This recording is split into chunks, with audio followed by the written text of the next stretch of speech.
Sindh food authority की कराची में बड़ी कार्रवाई। एफपी इंडस्ट्रियल एरिया में 3 फैक्ट्रियों का इंस्पेक्शन, 5,50,000 रुपए जुर्माना आयद किया गया। बेकरी और डबल रोटी बनाने वाली फैक्ट्री को 3 लाख रुपए जुर्माना आयद करके पैदावारी सरगर्मियां रोक दी गई हैं। इस हवाले से मज़ीद जाने थे नुमाइंदा बोल न्यूज़ कफील अहमद से। जी कफील, आगाह कीजिएगा।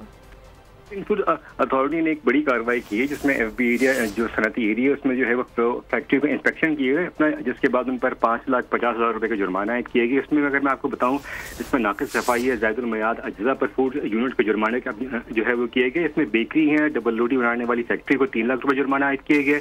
जबकि इसके अलावा जो है वो फूड तैयार करने वाली फैक्ट्री पर 1,50,000 रुपए जो है वो जुर्माना किया गया। इसके अलावा खुराकी पैदावार में गैर मयारी आलात हैं, उसके अलावा जो है इंतहाई ख़राब पानी के इस्तेमाल के जब ये इंकशाफ किया गया। इसके अलावा आपको बताऊं कि इस हवाले से जो डीजी SFA हैं मुजम्मिल हुसैन हालिक पर, उनका कहना है कि आवाम को महफूज खुराक की फराहमी हमारी अवलीन तरजीह है और नाक़िस पैदावार पर जो भी इस कदम की अमल होंगे उसके खिलाफ कार्रवाई अमल में लाई जाएगी।